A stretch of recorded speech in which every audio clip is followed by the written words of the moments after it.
Hello, hello, welcome and good evening. It is Tuesday, my favorite day of the week.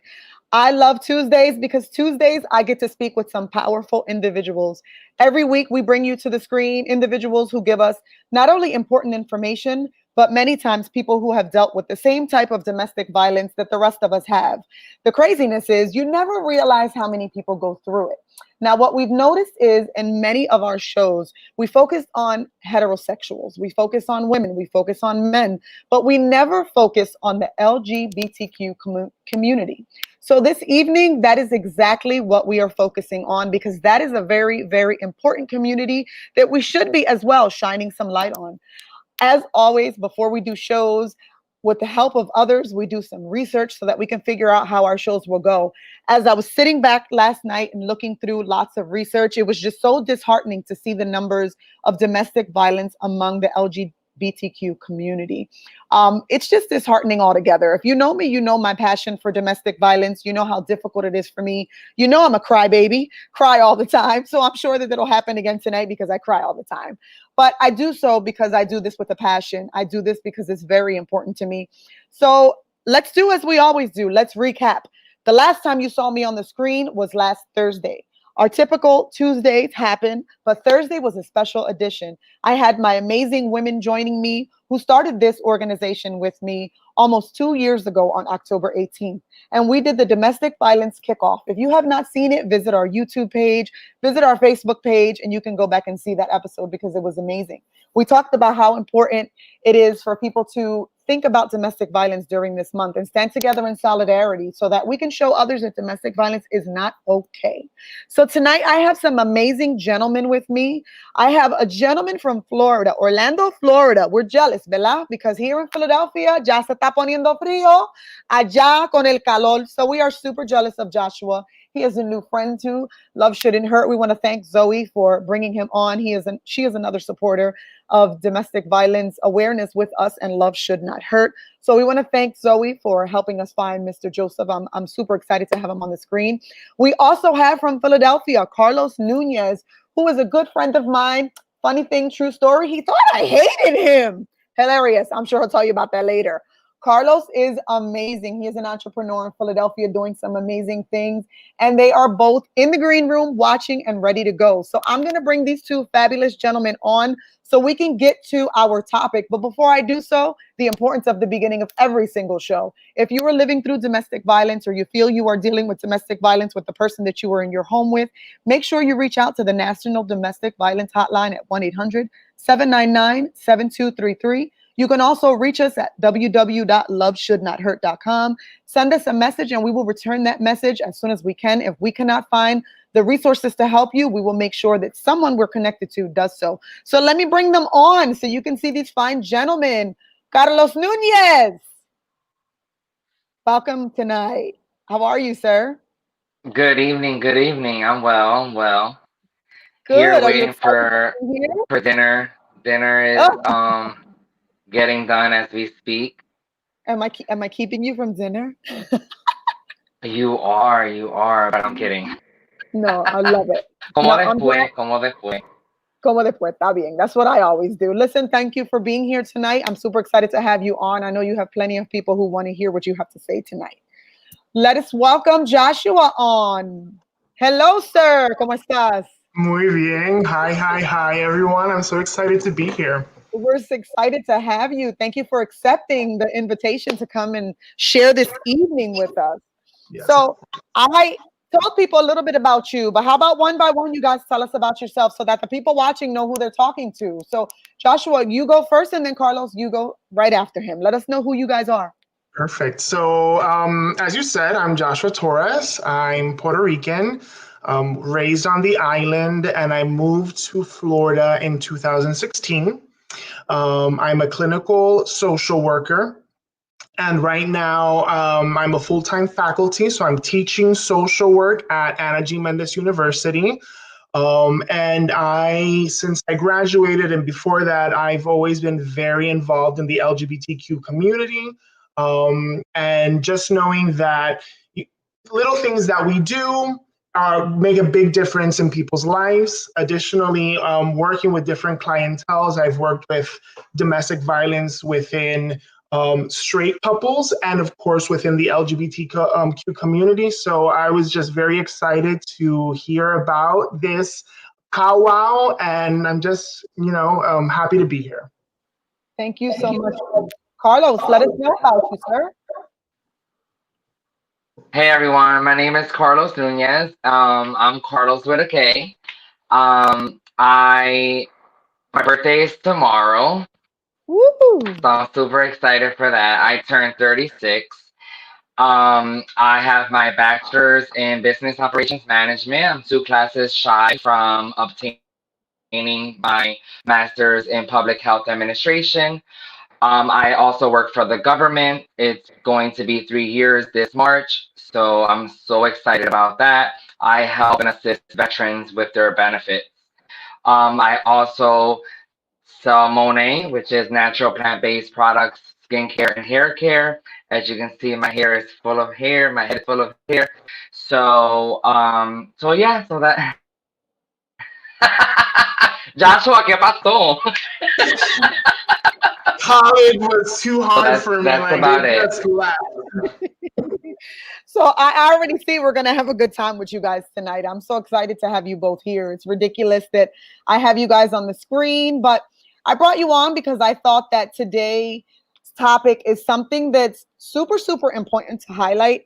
I think when people think of domestic violence, they solely think of heterosexual females or males, and they don't realize the impact that it has on all of our communities, especially in the LGBTQ community. And I like I said, I always do my research before I do a show. And it was very disheartening to see how the numbers just kind of escalated, especially even during COVID. I think that we've sat back and we've said, oh my God, I'm in a relationship and I've heard about these relationships and oh my goodness, domestic violence during COVID, but nobody talks about the LGBTQ community.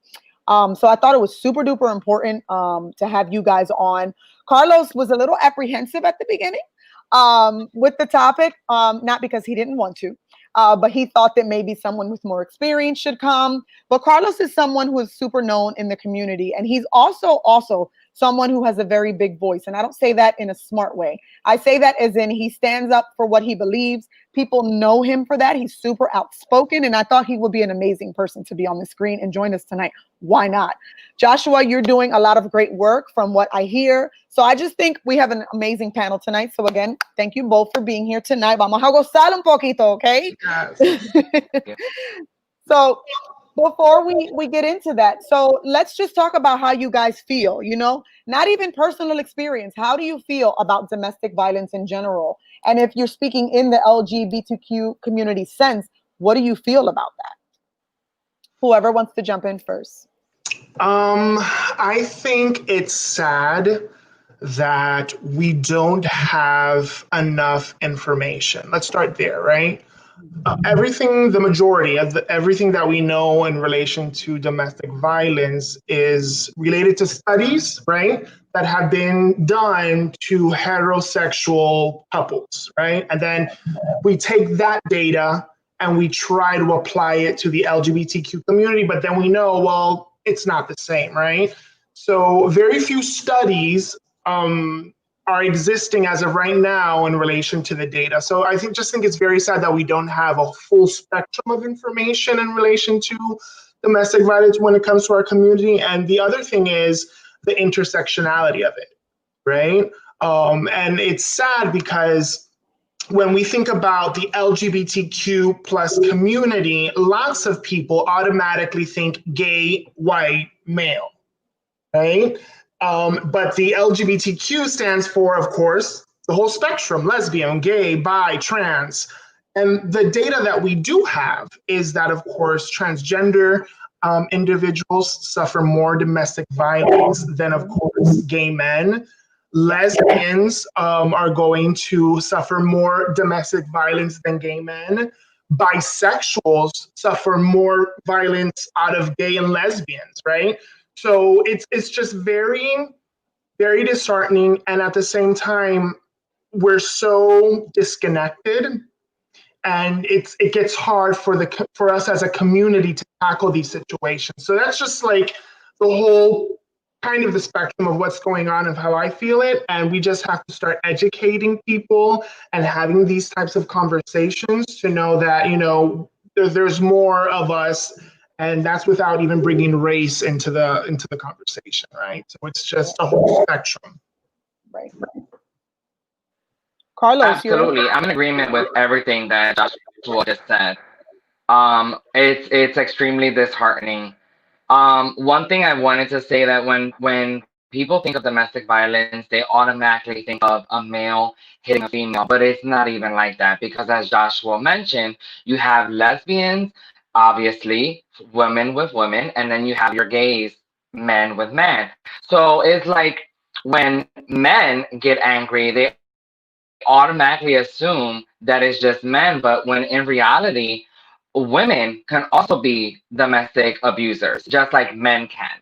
So, as Joshua hit, the education is key for any spectrum of any conversation.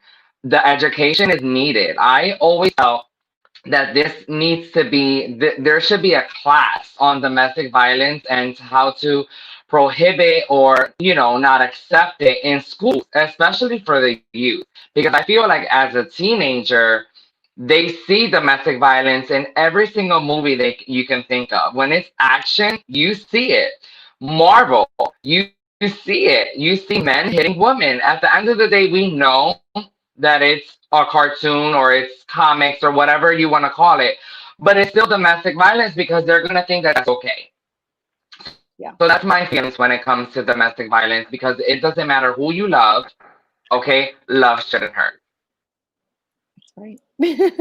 I think, Yeah. yeah. I love it. I love it. um, I agree with both of you, and I think that domestic violence in general has just become a little bit too normal.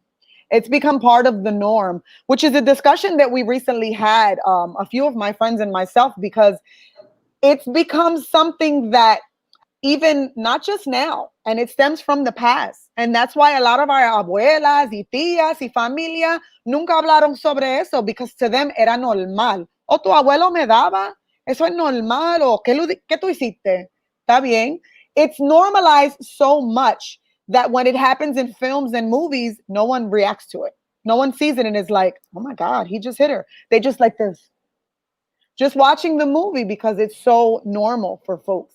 Um, and you guys, I get really emotional, so I try every show not to cry, but it's so personal for me because I lived through it and I experienced it, and to know as well that I have family members that are lesbian and gay, and I have one of like great friends of mine who are lesbian and gay, and just as much as it hurt for them to see it in me, it hurt for me to know about whenever they went through their abuse. It's not any less important because they're gay or because they're transgender, which is huge. Michael Myers on interesting point, the normalizing of it being desensitized to us.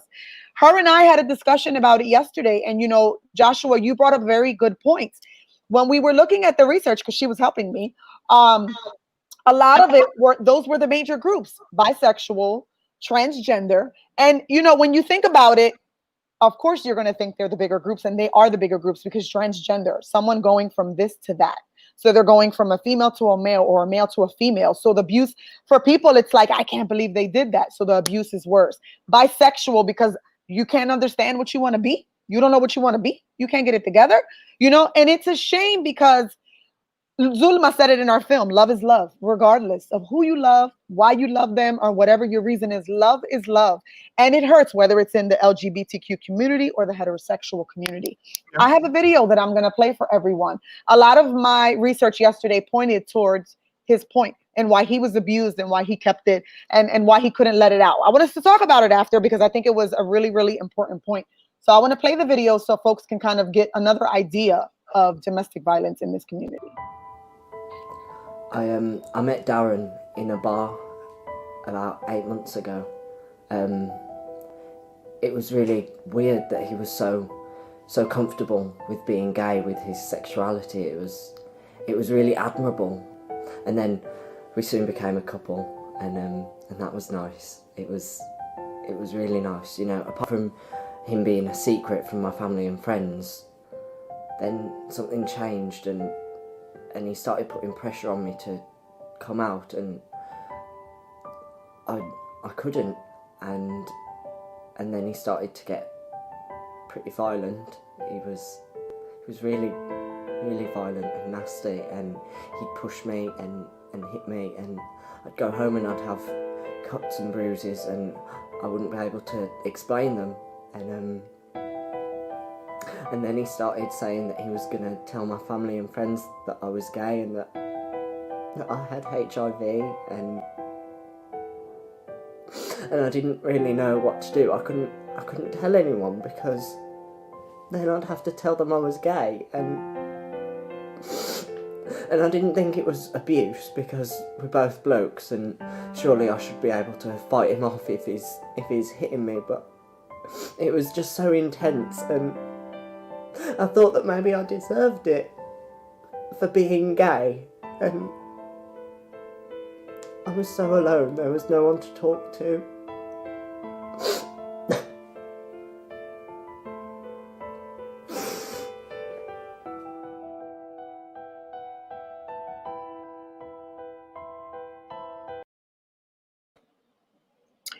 So I want to get your feedback on that, but a lot of the information that we saw yesterday say that many people who are in the LGBTQ community, okay, so let me put it this way. When women or men in the heterosexual community, they say that reasons why we don't seek help or we don't have people to help us is because we are ashamed, we're embarrassed, we're being abused. But all of the research yesterday pointed that a lot of the percentages were higher for LGBTQ community because a lot of people are not out to their families. So when they suffer through this type of abuse, that's what's held against them. So they beat them, they do whatever, as he explained. So I want to get you guys' feedback on that film and what it was, you thought about it. So I went first the first time, so it's your time. It's your turn, Carlos.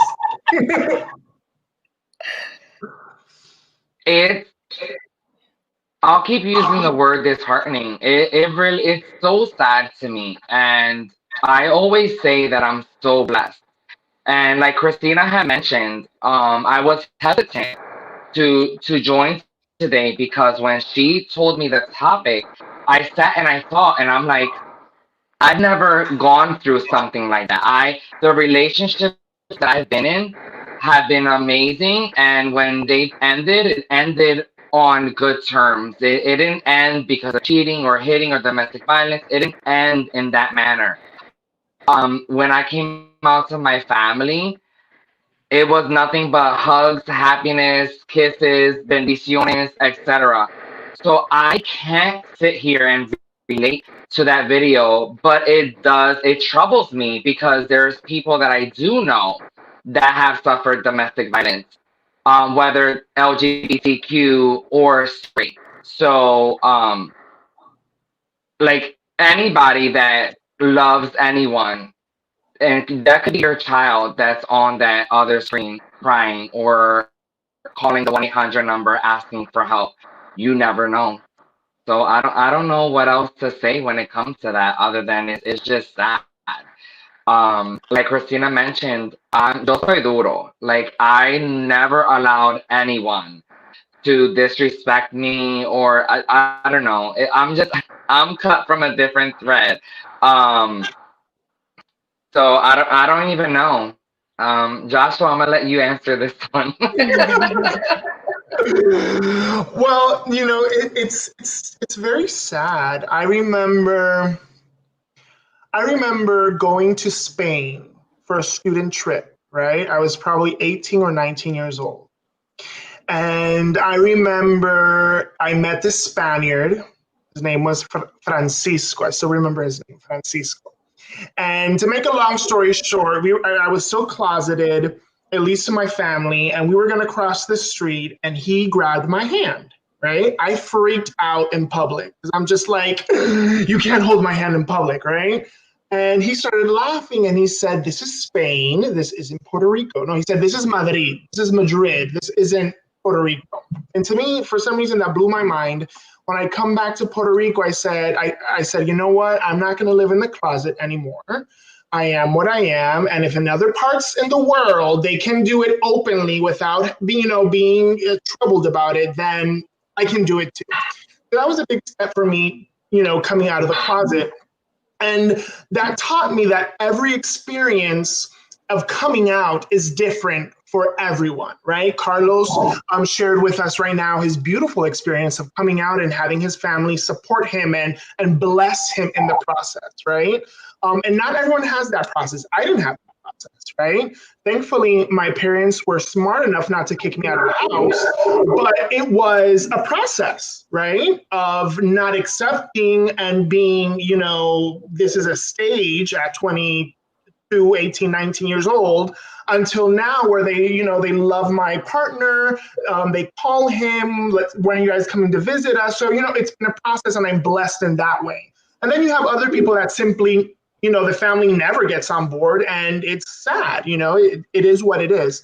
So the reason I'm saying this is because everyone should know, coming into any type of relationship, what your standards are, right? When I came out of the closet, it took me so much energy and time and determination that I said, I can't be with anyone that's in the closet, right? And I respect that. I respect that you're in the closet because everyone has their time, right, to come out. But me being openly gay, I couldn't conceive being with someone that wasn't, because I knew that, we're on different pages when it comes to that. Right. So just knowing head on when you come into a relationship, what are those expectations? And sometimes we get into relationships with people that are closeted, with people that are married, right? With people that have some type of other reputation that they have to uphold. And then throughout that relationship, tension accumulates because we're not meeting that threshold of expectations, because I can't kiss you in public, I can't grab your hand, I can't message you on Facebook. Everyone thinks we're friends when we're actually an intimate couple, and then that gets horrible. In relation to the video, we think of domestic violence and we automatically think, physical abuse. Right. But it's not just physical abuse, right? It's emotional abuse. It has a lot to do with power and control and who's controlling the other person.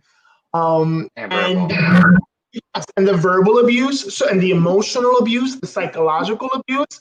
And we think that because it's not physical, that I have to support it. I have to stay there because at least he's not hitting me, right? Yeah. But he's damaging your self-esteem, your self-concept. And then you get to a place where you become dependent of that abuser, right? And it's just sad because we see that, time and time again with lots of couples within the LGBTQ community. Which actually brings the two groups together. If you look back on it, that's exactly situations that heterosexuals go through. It's the same thing. A lot of people are in damaging relationships of people speaking to them disrespectfully, calling them out of their names, cursing at them. They don't touch them physically.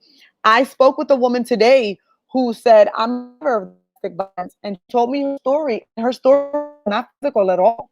The entire story was of how he demeaned her, how he cursed at her on a daily basis, how he yelled at her and told her she wasn't worth anything, how he made her feel horrible. So I think that that's a similarity that both groups share. And it's just a similarity of just domestic violence all around. I think that when you're suffering with those situations of domestic violence, and even in friendships, we say that all the time.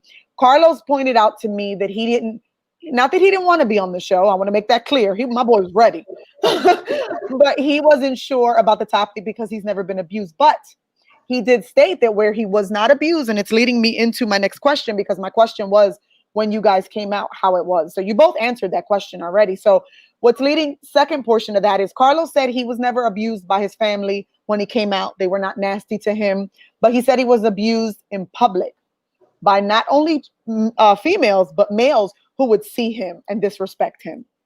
Is that something that Carlos, I'll let you talk about that, about what it is that we spoke about. So when when I came out, I it was in June. It was the last week of June, I remember. And I went to Catholic school all my life until I hit high school. My mom had lost her job. Her job had closed, so they could only afford just my older brother, and he was deemed the follower of the family. So, are we still on? Mm-hmm. You're there. Oh, We're I don't see live. Christina. So he was deemed the follower of the family. May he rest in peace, because he passed away 3 years ago. And so my mom and dad made the decision. They're like, Carlos will go to public school. He will go to Edison. And when my brother graduates in 2 years, then we'll just my junior, senior year will be at Catholic school, because they could only afford one at a time. So I was very open and very, all my friends and that knew who I was knew. They were like, Carlos is gay, but it was in a conversation. Okay, they just knew. It's Carlos. Carlos is crazy. Carlos is fun. Carlos has the best laugh, etc. That's what it was in high school. So, but with my family, I noticed that I started acting a little different. I was still crazy fun Carlos. However, I was a little laid back on certain occasions and certain discussions, etc. Certain mannerisms as well, because mannerisms are huge. Yo hablo con las manos, and I'll be like this and all and all that stuff.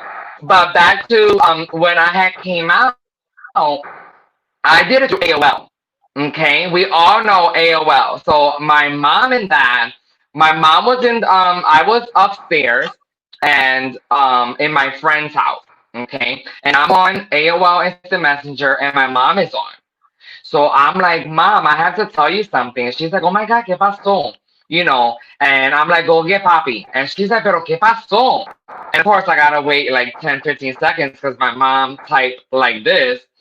So in that interim, I'm like, Oh my God.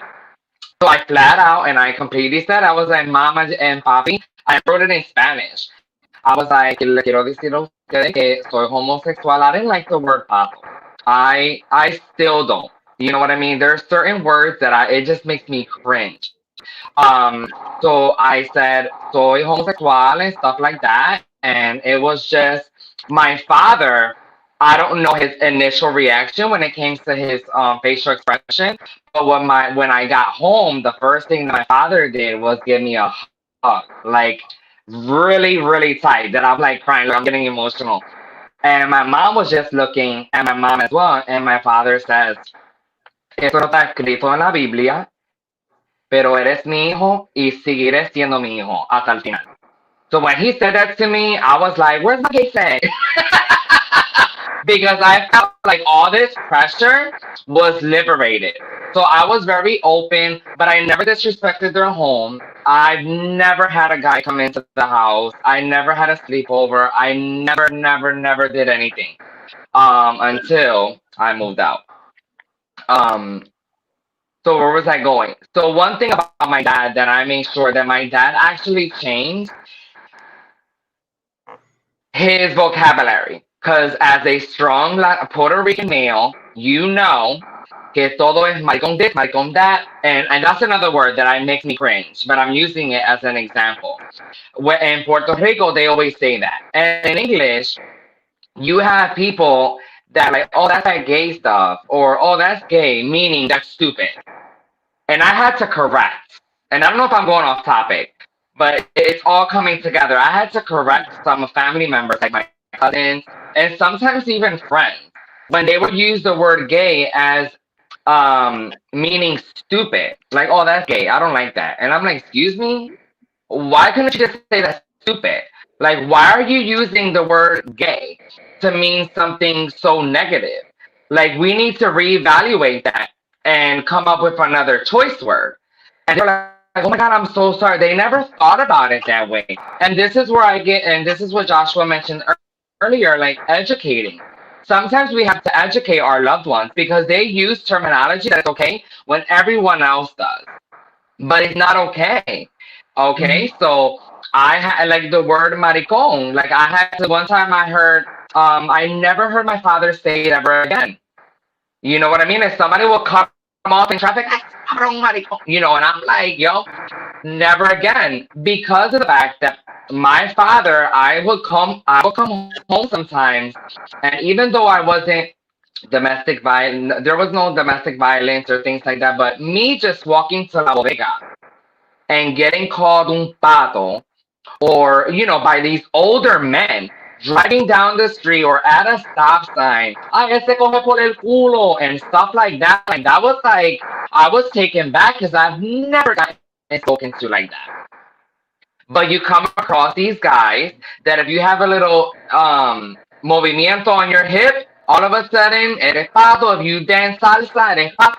Like, this is the way that they look and they perceive what LGBTQ is. Not everyone walks with their hand like this. Not everyone, puts makeup on. So there's different variations to being gay, just like there's different variations to being a lesbian. Like, there's even verbal abuse towards los mismos LGBTQ. You have gay on gay hate, lesbian on lesbian hate. So it will never stop and it will never get better, but we just have to educate ourselves to do better, you Yeah. know? So, like I said, when it came to my family, open arms, and it's just educating those that use the wrong choice words when speaking to us or referencing us. That you have to like tell them how it is. Yeah, and I think that's super important in relationships too, because sometimes whether they say they love you or not, people can joke and do things like that and call you a maricón and be like, "Oh, that's okay, right?" No, it's not okay. And it's, as Evelyn Ramos said, I think we also have to be open to being educated. Sometimes the person can be corrected, but they blame you for being offended. And that's Mhm. something we all need to learn.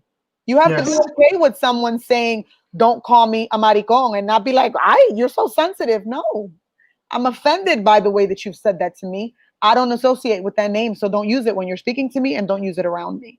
So people need to be okay with knowing that, because if I'm heterosexual but my best friend is a part of the LGBTQ community, I need to watch what I say, because I could be deemed as being violent and disrespecting you because I think it's a joke, but you may not take it as a joke. If I'm walking around and I'm saying, "Carlos, mira ese pato," yeah, you're not gonna be okay to that. You're not gonna welcome that comment because it's disrespectful.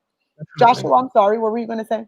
No, no, I was just, a lot of what Carlos mentions has to do with this internalized homophobia, right? Yes, We talk about how straight people have homophobia, and they just don't want to be around LGBTQ people, et cetera, et cetera. But within our own community, it exists because that is the model that we see, right?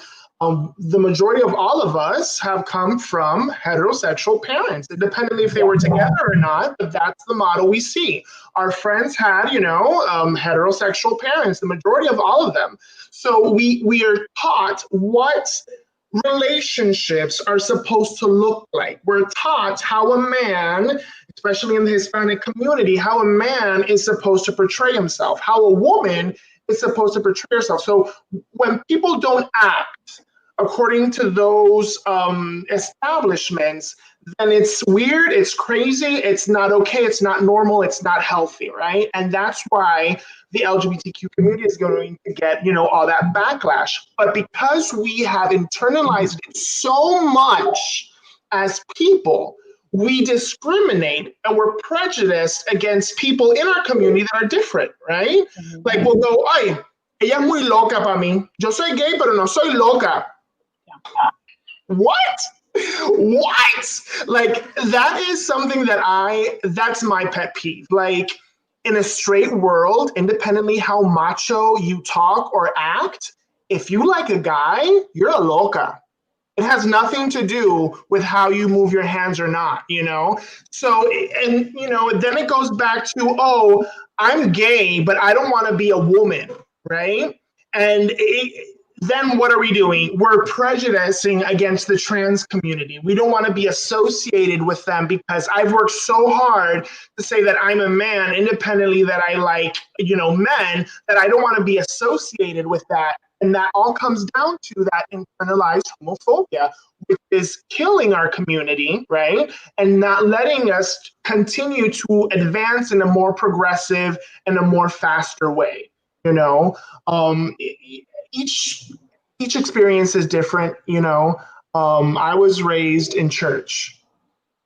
I was in every single chorus.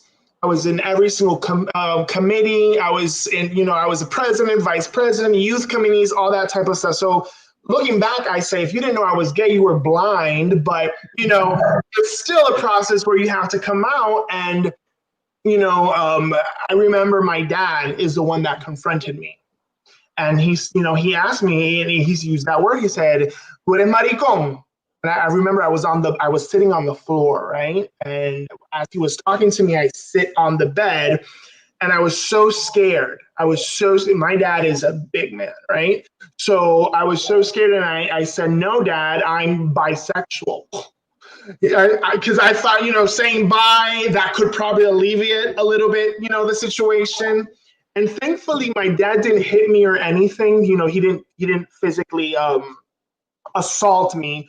But in the frustration, he literally, like, he held both of my shoulders, and he started like shaking me. And, you know, he had a big watch on, and that watch had cut my arm. And when he saw that I was bleeding, he like let go of me, right? And that was it. We didn't do anything else with that, you know. And then he said, "I'm gonna go tell your mom," because my mom was still living in Puerto Rico. We were in Florida. And I just went ballistic, like crying. And I asked him, "Let me tell her." So "Let me tell her" took about a year, right? Wow. And my dad, being the instigator that he is, he would always bring up the conversation, right? And I would always avoid it. One day he took me outside and he said, "Your mother and I are having too many arguments because of you." Because he would say that I was gay, my mom would defend me and say I wasn't, right? And they would get into these type of arguments. And then he took me outside and he said, "I'm not going to have another argument with your mom. You're going to go in there and you're going to tell her the truth," right? So I went in there and it's horrible. I couldn't get the words out of my throat.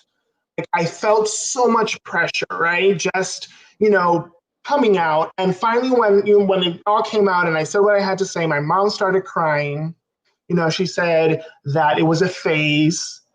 And from that till now, you know, we've crossed the rainbow, right? It's a whole different spectrum. They're told two different people. They see the world differently.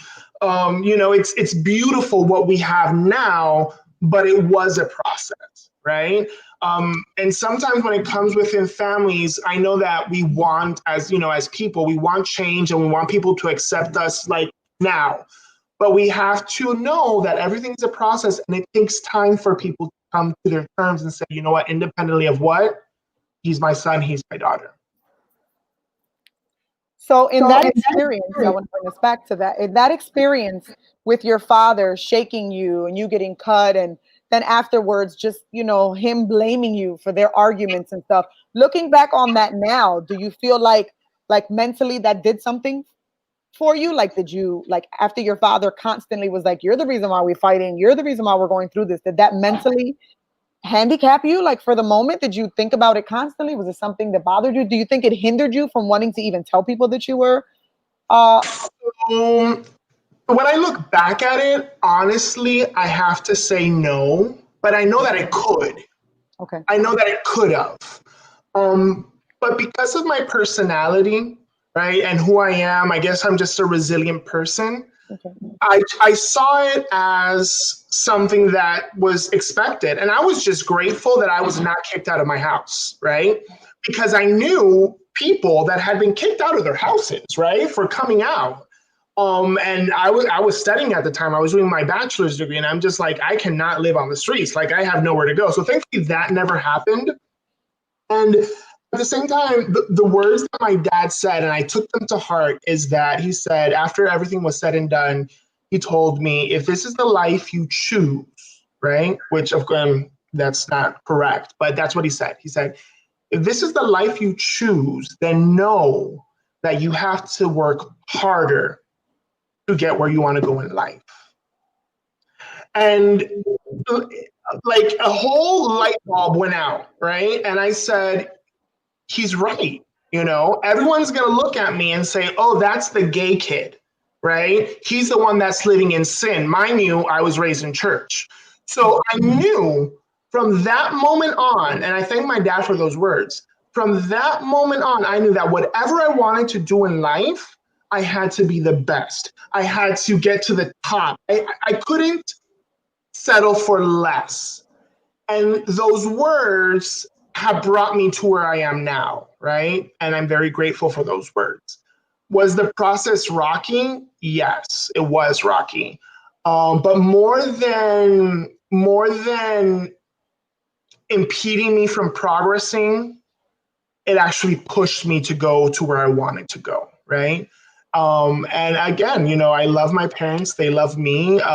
Another thing that I think is sad looking back at it, it's something that Carlos said, is he never disrespected his home, right? He never brought a guy to the house, even though they knew he was gay. And that's the norm for lots of us in Hispanic, you know, countries in Puerto Rico. To me, it's mind-boggling how I have clients who are Anglo-Saxon, they live here in the States, they're white, they have their kids are 12 and 13, and their boyfriends and girlfriends are all in their rooms with the doors closed. Like that is, I don't understand that, right? But my dad told me the same words. My dad said, you're not going to disrespect my house. You're not going to bring any, guy here.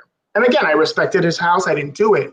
But what I want to say is that I think it's sad that it was not fostered in me as it was in my sister, for example, who is straight. It wasn't fostered in me to find a relationship, to find someone, right? To develop something that isn't sexual in nature, but is in relation to your feelings and your emotions.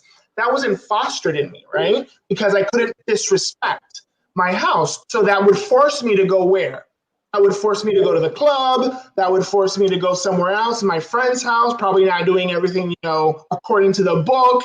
I'm exposed to different, lifestyles within the gay community. And it's hard because our parents are not willing to let us live that process, that stage, and we don't have role models. Right? We don't have a lot of gay role models out there where we can say, oh, that's a beautiful gay relationship, right? They're few, and we don't know them personally. We know Ricky Martin, but I'm not friends with Ricky Martin. Right. So I know him personally. ¿Qué te pasa?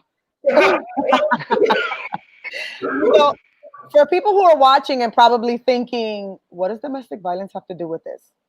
I think it's important that we know your background, how you came out, and how you were affected by that. Because in such domestic partnerships or relationships, partner on partner, all of the above, people may not be in relationships where they're being abused by just a partner.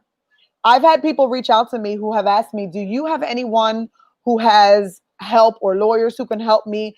Because I'm going through domestic violence with my mother.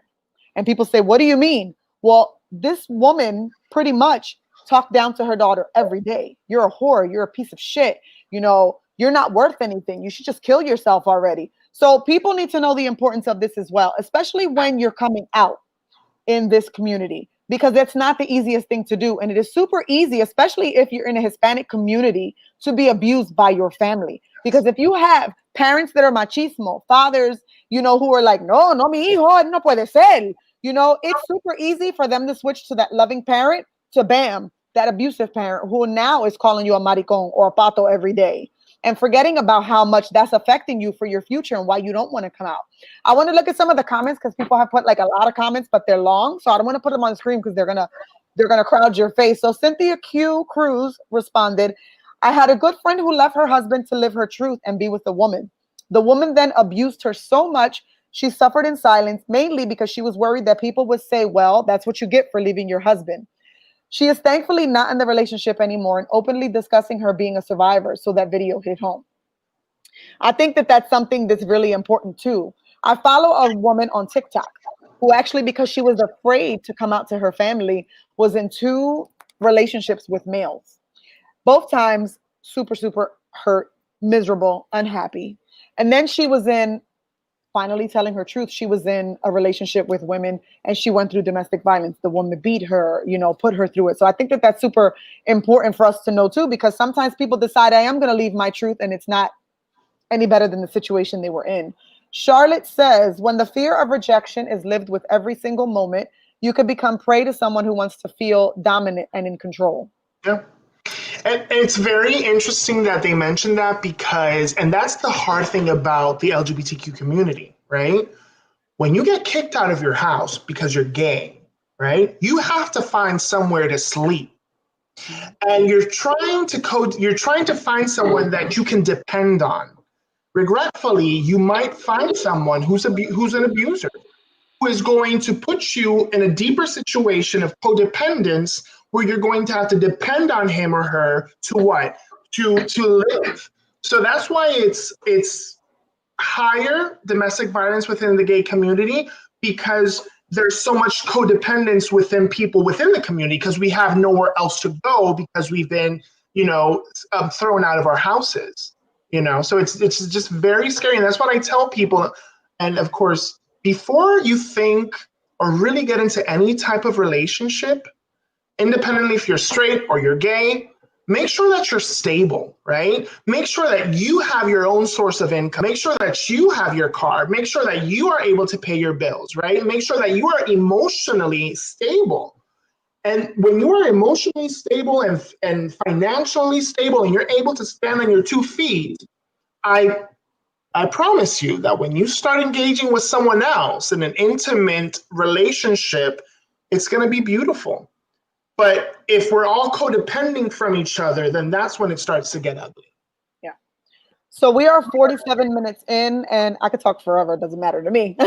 But I want to always remind folks while we're here, as I do any other time that we are on mid-show, I like to remind people of why we're here. If you're suffering through any sort of domestic violence, make sure that you reach out to the National Domestic Violence Hotline at 1-800-799-7233. Remember, if you are around your abuser, women or man, and you feel like you were scared to talk, they can text, and they can chat. You can also reach out to us at www.loveshouldnothurt.com, and we will do our best to find resources for you. So we have a lot of great comments. I want to continue to go back to them. But I want to look over some statistics that I actually found yesterday. So one of them was 43.8% of lesbian women and 61.15% of bisexual women have experienced rape, physical violence, and or stalking by an intimate partner at some point in their lifetime, as opposed to 35% of heterosexual women. So those numbers are way higher in the LGBTQ community. And these facts, by the way, are by the National Coalition Against Domestic Violence. 26% of gay men and 37.3% of bisexual men have experienced rape, physical violence, and or stalking, as opposed to 29% of heterosexual men. So if you're listening here, the numbers, they're higher on the LGBTQ side, which is really frightening. Another one, transgender victims are more likely to experience intimate partner violence in public compared to those who do not identify as transgender. Transgender individuals may suffer from an even greater burden of intimate partner violence than gay or lesbian individuals. Transgender victims of intimate partner violence are more likely to experience threats or intimidation, harassment, and police violence within intimate partner violence, using offensive pronouns such as it to refer to transgender partners, ridiculing the transgender partner's body or appearance, ridiculing the transgender's partner's identity as bisexual, trans, or femme, butch, gender queer. And that's important too, because people don't realize when people in the transgender community come out, people are like, so then who do you like? Do you like men? Do you like women? Like, what do you like? They're abused at a higher rate because to people, it's like they didn't know what they wanted to be. They're unsure. So they decided to change from a woman to a man. But if you're changing from this to that, then why do you like a woman? Shouldn't you have just stayed as a man? And what's wrong with you? The numbers are ridiculous. They're outrageous for the transgender community. And I think that was super scary to see. I have some myths and some truths. to the LGBT community. So, one myth is domestic violence is mainly a straight issue and not often occurs in the LGBTQ community. Clearly, we've already seen that this is not true. The numbers are higher from what I've seen in the community. Another myth is incidents of domestic violence are less severe in the LGBTQ community relationships than it happens in straight relationships. The truth is, the abuse experienced by LGBTQ individuals can be equally or more damaging, all of the studies have shown. Joshua, you have worked with people in the LGBTQ community who have dealt with domestic violence. What has been your experience with that? Talking strictly from my experience, right? To me, it was very shocking to move to Florida and encounter so many bisexual women in comparison to Puerto Rico, openly bisexual women that were married with men. To me, that was very shocking when I moved to Florida. And, during our sessions and during, my direct services, we would go over this and they'd be like, no, I love women. The only reason I'm married with him is because, well, I wanted a family, right? But these relationships were extremely toxic and abusive, right? And they would not leave that marriage because they wanted a family. And in their head, you could only have a family if there was a woman, a man, and children, right? And to me, it was sad because I'm saying, you love women. And she would talk to me specifically about this one girl, well, this one woman that she had met and known for some time, but that because of her marriage, they broke it off. But she would talk about her with so much love, and to me it was very sad because I'm saying, to myself, you let something so beautiful go because you were scared of not being able to have a family, um And the husband. and the husband was abusive, completely abusive, and in his mind, and this is the sad thing, he knew she was bisexual, right? But in his mind, it was awesome. It was cool because this means, and forgive me for my explicit language, this means we can have threesomes, right? And they would, because they're sexualizing her sexual orientation, right? If it gives me a leeway as a heterosexual man to live out my fantasies inside the bedroom, and then they went into these, horrible fights. As I worked with the trans community, homeless youth, specifically homeless youth, and I had a trans client, and to see sometimes how staff were not educated enough to work with him, right? And to call him by his name, which is, to me, is so simple. I call you, if your name's Christina, but if you tell me your name is Martha, I will call you Martha, Christina. If you tell me your name is Joe, I'll call you Joe. I could care I could care, and, just getting access when you're homeless and you're trans and you don't have access to health insurance, you don't have access to shelters. And then because they throw you out because you're at risk of being sexually abused, because you're at risk of being physically abused, and you're on the street, you depend on survival sex to get by, right? Which is putting you at risk for HIV, putting you at risk for all these types of sexual transmitted diseases, and then you're not able to get health insurance. You're not able to get it serviced. So it's really sad what the trans community is living within domestic violence, because then they will find someone trying to survive. And what happens is, in lots of the occasions, is that they seep deeper into the hole with the whole domestic violence, the power and control and the domination, right? And that's why we have to have these conversations. That's why I, as a person, have to say, if I don't know someone that's trans, I'm going to make it my priority to meet someone, to not be their best friends, because of course friendship develops over time, but to meet someone, to get to know them, because their life and the reality and their life experiences are very different from ours, right? And if we don't have people like that in our lives that are diversified, then we just live in our own little bubble. So, Carlos, I have a question for you. You said that you've never experienced domestic violence, but you've known of people, correct? Can you hear me?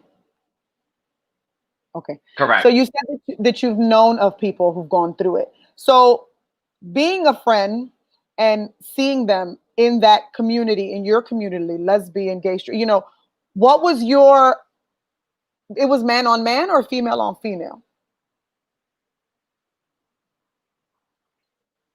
It was female with male.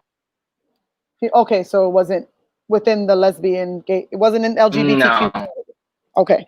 So if you were to witness this amongst your friends, anyone within the LGBTQ community, what do you think would be your approach?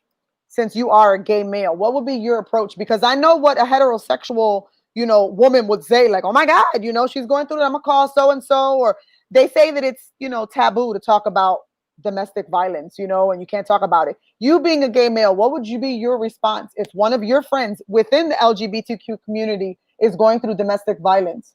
What would be your response to that? Would you intervene? Would you call someone? What would be? I just want to know what your opinion would be. I don't know. Like it's like a roller coaster of a mix of emotions because you have to be very careful. When it comes to that, I feel I will definitely open up my home and be like, listen, you can always come over. Like that's number one. You have a place to stay in my house until you get your life together, until things work itself out or whatever the case may be. And second, I also feel like you have to sometimes it it's hard. It's hard to answer because you have to think on the spot when situations like that. But also like I've learned when you intervene into other people's relationships, you look like un pendejo because they're gonna go right back. So you could give all the advice, you could give all the concerns in the world, you could give them all the information that they need, the education that they need, but at the end of the day, you just lost a friend because they're gonna go back to their loved one that was beating them or whatever the case may be because of the fact that they're scared to leave. So then you're back, and now that they're like, oh, you're not speaking to that person anymore. You know what I mean? So it's like I've been through it where I have lost a great friend because I was friends with the male and female, and the female was cheating, and I tell my friend that was a male. So I was basically taking her side.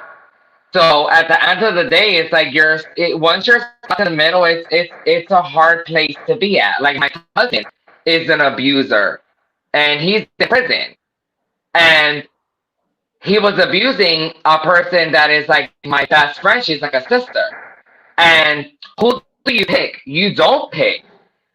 You're wrong for hitting her and making her go through what she did. You know what I mean? So I may no longer speak to my cousin, and I'm okay with that. You know what I mean? Because what he did was wrong. So as long as you're able to tell somebody you're wrong for doing this and stand up for them, or just tell them, like sometimes people need to be told, yo, you're pretty fucked up. You need to get your life together. This is not how you go about things. Sometimes people need that. Sometimes people don't have that. They don't have that education, or they don't have their group of friends aren't telling them what they're doing is wrong. Sometimes it takes someone else to tell them that they're wrong.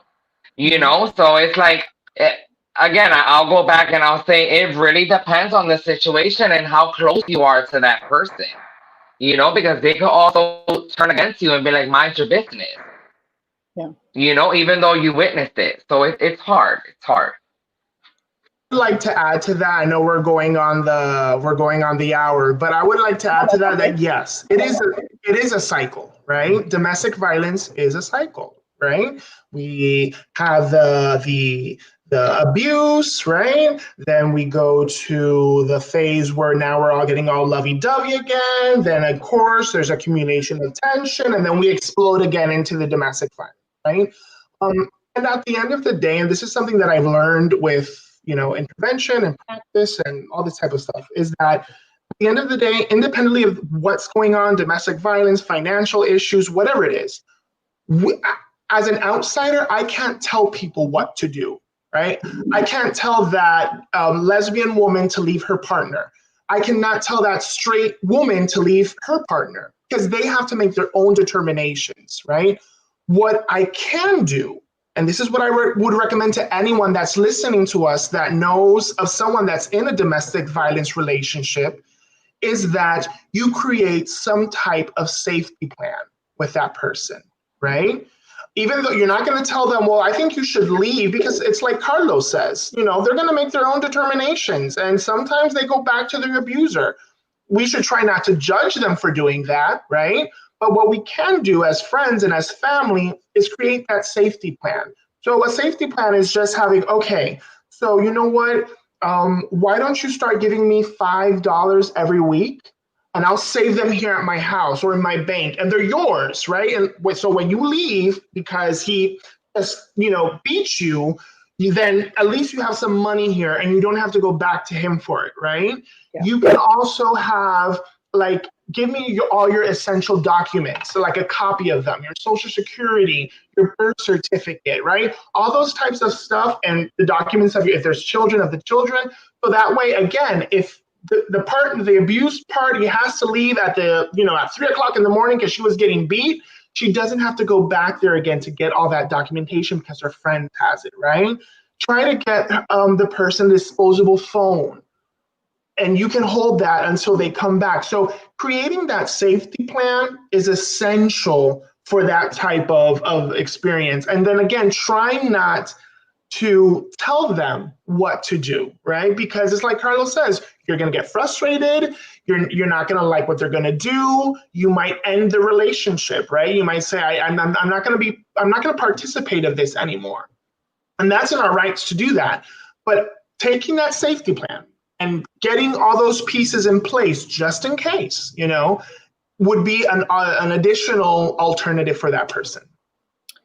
So I want to bring it back to the video. I have a video to close this out. It is very short. It's with Carlo Brown. I don't know if I said it correctly.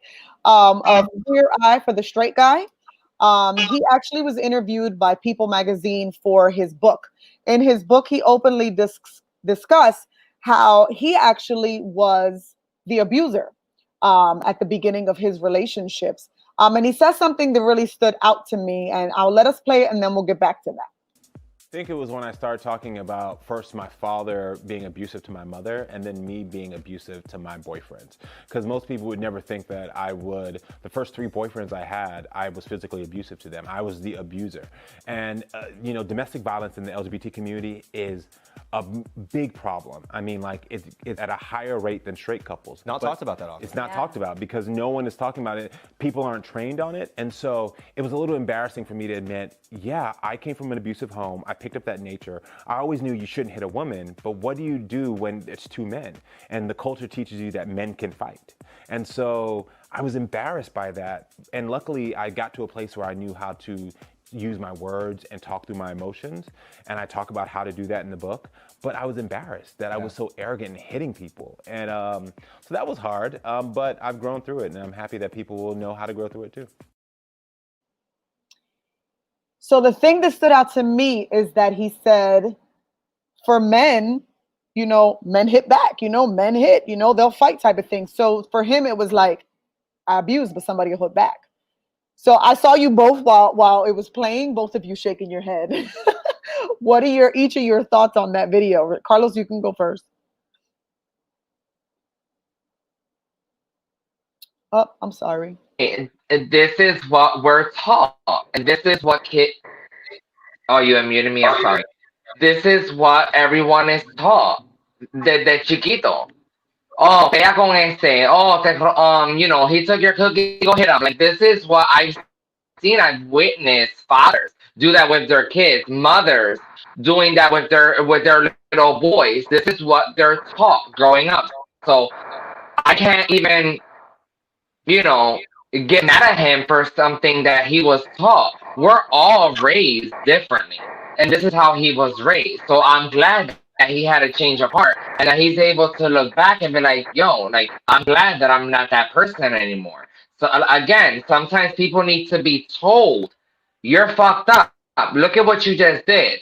And now he's open enough to tell people and share his mistakes, which a lot of people don't do. So I commend him for that. Definitely. Definitely. He hit the nail on the head, right? Violence is intrinsically brought up within the Hispanic and the African American community. To achieve respect, you must be violent, right? That's why when you're in school and someone picks on you, the first thing your parents say, the majority of them, or right, some of them would say, "Did you hit him back? Right? Did you fight? Did you o te quedaste down? Te quedaste down. Los nenes no se quedan down. Lloraste, los nenes no lloran. Vete dale, right? So that's part of our culture. That's what we're taught.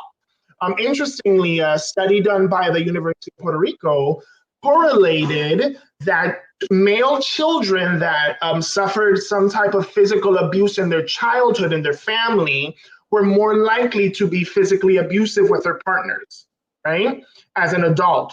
And that's what we go through when we're taught to fight instead of processing our emotions, right? And when we're taught to hit boys and to hit guys and to fight for our respect, then when we're disrespected, we want to get into a fight, right? And that's a very dangerous culture that we have to change. So as Carlos said, I'm happy that he has, evolved in that kind of thinking. But we need to be trained. We need to educate our society.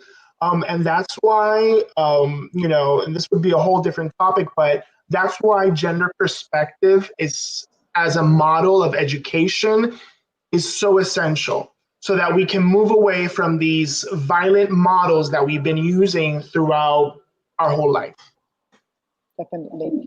So I think what I've learned from tonight, listening to Right. both of So you. just before we even close out real quick, I'm looking at the chat and all I see are females, and this is a problem. Okay. Because especially with you, Christina, because you have so many male friends. When I tuned in the last time, I saw plenty of guys, okay, on your live. And it bothers me that I'm looking now and I'm like, why do I only see females when at the end of the day, this should have been more males in this conversation because they need to learn how to raise their child. They need to learn how to raise their son, how to raise their daughter. Okay, because it deals with more than just the LGBT community. They need to learn how to accept everyone, whether they're white, black, yellow, green, purple, etc. Like they should, and this is when my past relationship, we never hid anything in front of Natalia. That was our little girl, and we taught her love is love. My cousin Jennifer, she has 4 kids. Y desde chiquito, she taught them boys can love boys, boys could kiss boys, and girls could kiss girls.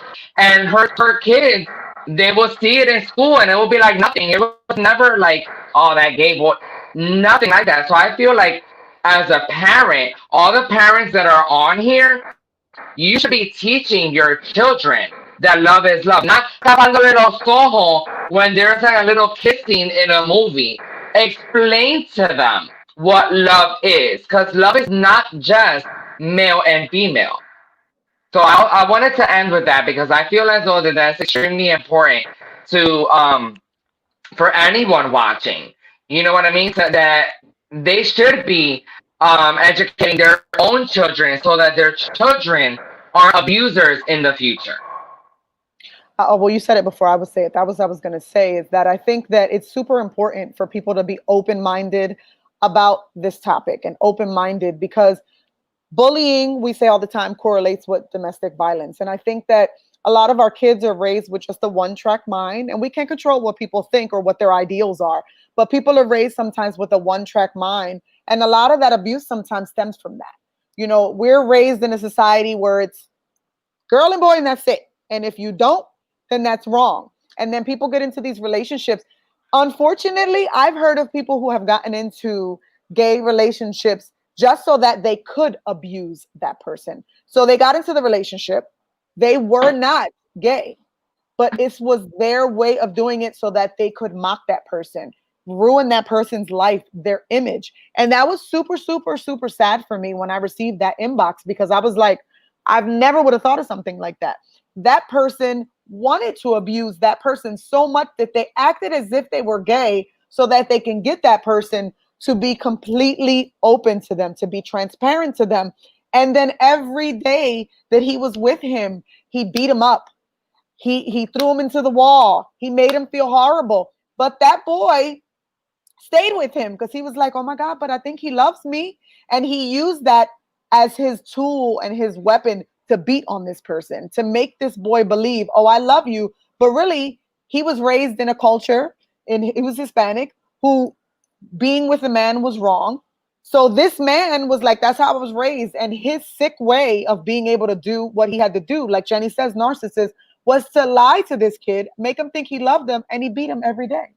So I think that it's extremely important that we know, like I said, we cannot force people's ideals. My daughter is taught love is love. That's just who I am because that's who I've always been. I have family members who are gay that I love to death. Her wife is my cousin's wife, is she's family. She's my cousin, you know. I see it.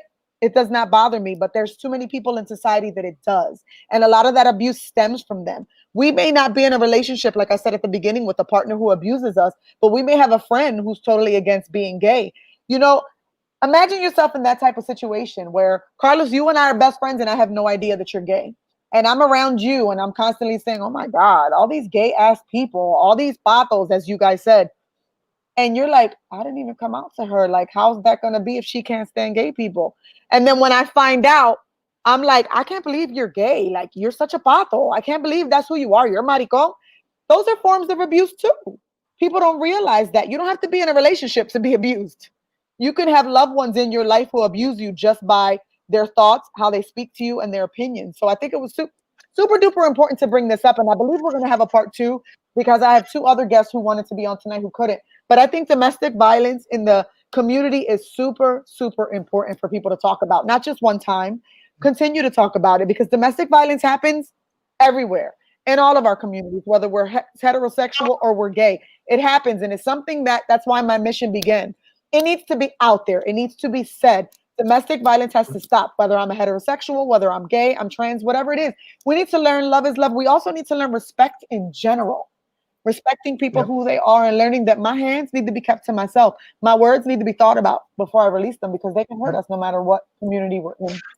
And especially in these times, and this is a very delicate topic, but as you guys both know, we're in election season, right? And we have candidates, you know, left and right, and now is where everyone starts vocalizing who they're going to vote for, et cetera, et cetera. Right. What we don't realize is that, you know, we abuse and we hurt our friends with certain comments that we can do, right? You vote for whoever you want to vote. That's not the topic here. The thing is that if you're straight and I'm your best friend and you vote for a candidate, independently which party it is, but you vote and you actively defend a candidate that has been homophobic, that is trying to pass legislation that is going to hurt me as a person, that's going to hurt my marriage, that's going to hurt my ability to adopt, that is going to hurt my health care, then how can you say that you love me? Mm-hmm. How can you say that you don't love me? You love the idea of our friendship, but when it comes to the point, you will always vote against me, right? So we just have to be very careful, especially until, you know, now that elections are in November. Vote for who you want to vote, but be very careful how we verbalize our agreements with the different politicians that are running for different offices, because without knowing it, you are hurting someone. You are actively saying, I disagree with you. I disagree with the man that you love, and I disagree with who you are as a person, depending on how you vote, right? So we just have to be very careful. And that even goes, like, again, I was raised in church, like legit church. Like I would go Sunday, Monday, Tuesday, Wednesday, Thursday, and Friday, right? And I know that there's people that love me, But at the end of the day, I know that they think that I'm condemning myself to hell. That they think that if I don't repent, then I will be drinking tequilas and margaritas with Satan, right? And that's their perspective. I can't change that. But what I do know is that at the end of the day, if that's your true belief, then you really don't love me. You really don't love me. Anilda Gonzalez just said, abuse happening to kids who come out is real and scary. Kids are coming out at a younger age nowadays. My nephew is 12 and just came out, and I'm scared for him when he's out of the house. So I think what we gathered from this hour and 15 minutes is that abuse is wrong no matter whether you're LGBTQ, whether you're straight, no matter it is. Abuse is real. It's out there. It's scary, and it has to stop. I'm glad you two were able to join me tonight to highlight this message. What I am going to do for everyone watching is provide a list of resources specifically for the LGBTQ community on my website. If you are a part of the LGBTQ community and you need resources within Philadelphia because you feel as though you're being abused, even by people in the society, because a lot of my research also stated that some people who are in domestic violence relationships, who are in the LGBTQ community, do not call the police or call because they are so afraid of homophobic police and different people who may use that against them and not help them. So if you do need the resources, you will have a page strictly on my website, loveshouldnothurt.com, that will provide resources for all those in the LGBTQ community. There is a separate number that you can call in Philadelphia if you are going through domestic violence and you are in the LGBTQ community, and I'm sure people did not know that. So we will provide those resources. I won't sit and name them all. They will be on our website. Stay tuned for that. Stay tuned for a part 2. Like I said, I have 2 more very passionate guests who would like to bring this topic to life. And I just want to say, remember, October is Domestic Violence Awareness Month. Thank you guys so much for being here. You have someone, amazing guests. I think we need more from them. So enlightening. You guys have definitely touched our audience. When you're done, go look at all the comments. There was plenty. It was just too many to share. Thank you both for being here. You're both amazing men. I hope that you guys continue to share your truths to the world. If they don't like it, pues, como se dijeron allá, vete pa, you know what I mean. Have a good night, everyone. Thank you, everyone, for watching. Remember, Me and Josh are gonna start a vlog. There you Yes, let's do it. I love the idea. go. Carlos, you're getting a birthday Bye, shout out, love. everyone. Thank you. Good night, Thank you, everybody. Jenny. Thank you, for watching everyone. us. Thank you for joining us. God bless and good night, everybody.